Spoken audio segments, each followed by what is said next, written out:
Good day everyone and welcome to the channel. In this one I'm showing you how to change column width on Wix.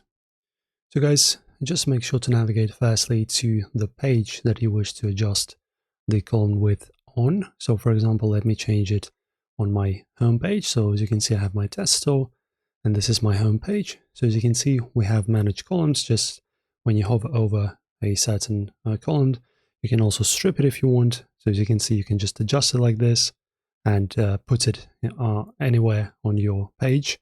Also, you can choose, for example, manage columns. And in here, you have various options. You can choose columns to change them like this, as you can see.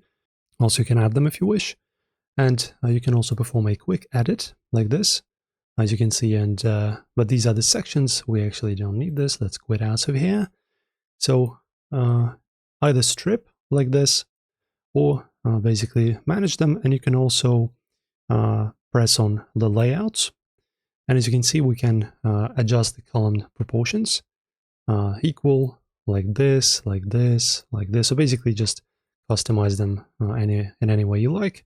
Also we can adjust manually the column spacing, as you can see in pixels. So just drag this, and as you can see we can create spacing, padding as well if that's what you want to do. So yeah guys, pretty much this is how you do this. So hopefully this helped you out. If it did, don't forget to like the video, subscribe, and if you want more Wix tutorials, don't forget to click on the notification bell to not miss them. See you soon.